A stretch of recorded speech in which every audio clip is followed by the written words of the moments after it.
I wanted to do a short video on some stuff in the Babylonian Talmud, not really so much on the content of what's in the book itself or its history or its development or any of that kind of stuff, but just the differences in the editions that are out there. The background to this video is I was in a library in the Judaica section, and I was looking for a couple of books on the development of the Mishnah, which is the oral tradition that led to the development of the Talmud. So I was there trying to do scholarly work. This is one of the books I got by Ephraim Orbach. And then I got a couple other books like that too. But anyhow, I found an edition of the Talmud that was there that was 100 years old. So that's always kind of interesting, right? When I got home, when I got to a computer, I looked it up, and it is that edition that I was looking at in the library is the first English language edition of the Talmud that was published. It was not completed. The translator was Michael Rodkinson, which is not his birth name, but he grew up in Poland or Belarus or one of those areas, moved to the United States, and then got some money together from different people to make the first English language translation of the Talmud. And he died before it was completed, and I think they either finished it after his death or they didn't. I'm not really sure. But the edition that I was looking at was the first one that dates, I think, from about 1903. The second edition, revised and expanded, etc., dates from 1918. So those were some of the first time that the English language public could read what was in the Talmud. So I thought, well, this might be a good resource. If I need to read the Talmud, I can go to this library and just use these volumes. And generally, I like using old books because the things that people were worried about in 1903 are very different from the things that people are worried about today. So in some ways, you get more honest material from older books, at least in certain areas. So if you're judicious about that kind of thing, you can help yourself out a lot by knowing when to use old books and when to use recent books. Okay. But before you devote time to something like this, you got to do your homework. And that's what I did. So I said, what are some of the worst passages in the Talmud? Some of the most embarrassing passages in the Talmud? Some of the stuff that people are most likely to want to cover up or hide or something like that. Michael Hoffman has talked a lot about, and so has E. Michael Jones, they've both talked about the redacted and unredacted versions of the Talmud. There's a novella, or not a novella, but an essay or a manuscript by a rabbi named Lauterbach, and he wrote an essay called Jesus in the Talmud, and it looks through all of these spots in the Talmud that people have said, well, this is Jesus or this isn't Jesus. And during the Middle Ages, apparently, a lot of passages that either were about Jesus or were suspected that people could have interpreted that it was about Jesus, these were removed from the physical copies of the Talmud that were printed. They were kept in the heads of the rabbinic authorities, and then later on they were added back. So in 1500 or 1400, you don't necessarily want to have this stuff around. I think the 1500s were when they started printing Talmuds in non-Hebrew, so they had some Italian versions or something like that. But so they removed this stuff. They removed it so that people like the Spanish Inquisition and various other bodies wouldn't find them in there and hold them liable for it. But presumably by 1903 and 1918, there's no longer any need to do that, so everything should be in there. So the two passages, or the passage that I picked, doesn't have anything to do with Jesus. It is a fairly, I guess, well-known to critics of the Talmud. It is in Sanhedrin 59a. So the Sanhedrin is one of the jurisprudential sections of the Talmud that has to deal with legal damages and criminal penalties and this kind of stuff. And we'll go with the Sonsino translation that I have here next to me first. The Sonsino English translation came out after the Rodkinson translation and has been the standard English translation for most of the 20th century. It says, so this is not the beginning of R59A, it's a little bit down, it's like after the first sentence. It says, R. Yohanan, that's Rabbi Yohanan, Rabbi Jonathan, said, a heathen who studies the Torah deserves death, for it is written, Moses commanded us a law for an inheritance. It is our inheritance, not theirs. Okay. Now, the version of the Talmud that Michael Hoffman recommends is called the Steinsaltz edition, and Rabbi Adin Steinsaltz is very controversial among Orthodox Judaic people. They pretty much hate him, and they hate his Hebrew translation of the Talmud because, of course, the Babylonian Talmud is mostly written in Aramaic, so he has to translate it into Hebrew, and they say, no, you screwed that up.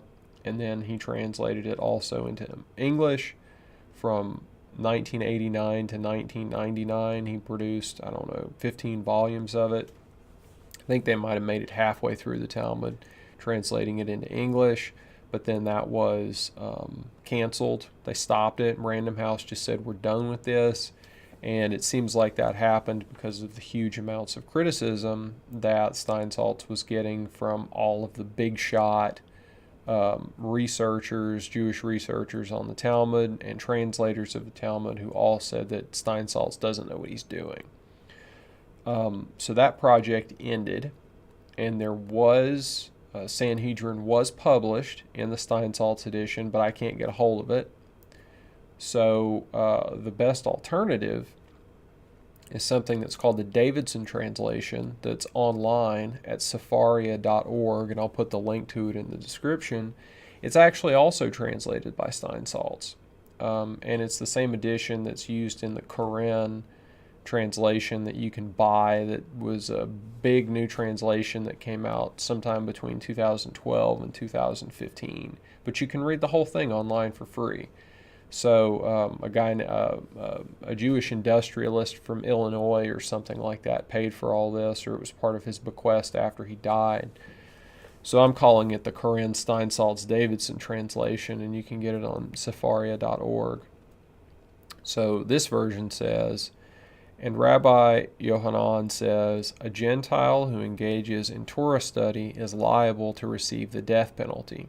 As it is stated, Moses commanded us a law, Torah, an inheritance of the congregation of Jacob. Biblical citation from the Pentateuch, indicating that it is an inheritance for us and not for them. So there's some differences here, and who knows exactly where those come from in the Hebrew, because of course I can't read any of that stuff, nor do I want to really, but they basically say the same thing. And the Shachter translation from the Sonsino edition is, it's got some age behind it now. The Steinsaltz translation is new. It's from somewhere between 1989 and 2015, so it's newer. And they agree. They basically agree. So now that we know what these other translations have to say about Sanhedrin 59a, we're going to look at the version from 1903 that I pulled off my library shelf, or a library shelf. Okay, so this is the Rodkinson translation. In the margins, that is stuff from the Koren Steinsaltz Davidson translation that I put in there to help me find out where I was in Sanhedrin, because the Rodkinson translation does not provide any folio numbers. So it's just straight text, chapter to chapter, and you don't really know where you are in it. So that's a problem that they've fixed in later translations. But in this one, and also in the 1918 version, they're identical. They didn't change anything with regards to what we're looking at right now. So, this statement that I have on the left margin is part of the end of Sanhedrin 59b. So right before we go to Sanhedrin 59a, which is the text about the Gentiles being killed for Torah worship, And we can find that. Actually, the last part is right after this quote that I have, and then it says, Resh Lakish said again, it reads, and something from Proverbs, he that tilleth the ground will be satisfied with bread. It means when one makes himself a slave to the earth, he may be satisfied with bread, but not otherwise. So that's basically the end of Sanhedrin 58b. What should come next is a small amount of material, and then the stuff about the Gentiles being killed for Torah worship. What we actually get is this material that I have on the right side of the margin, and then what you see in the middle of the page, the first whole paragraph starting with the indentation. Some stuff about Rabbi Hananiah Gamaliel, Rabbi Hanina ben Gamaliel, according to the Sepharia. So that is not the beginning of 59a. So what I'm trying to tell you here is that in this first English language version of the Talmud that was printed, they excised the part that says that Gentiles or heathens or goyim or whatever it happens to say in Hebrew deserve the death penalty for studying the Talmud. I'm making this video just because I find this interesting from a historical perspective, and my expectations were confounded. I thought that the older books from the first part of the 20th century would be more open, and that later on things would be excised. But, as Michael Hoffman said, apparently Rabbi Adin Steinsaltz does not have a problem with rendering the text as it says. And I have to respect people who choose to do that rather than to do what Rodkinson did to his own religious texts. Or perhaps it was Rabbi Isaac Wise, I think it was, whoever his editor was. Maybe he removed it. I don't know. Maybe Rodkinson died with his translations and then they published it. But anyhow, this is not a good thing, and I thought I would just bring this kind of stuff to your attention because when I'm doing scholarship and when I'm working on some of these issues, I have to go behind myself and other authors and try to figure out who's telling me the truth and who's not, and this was something interesting I thought I'd bring to your attention. Thank you for your time.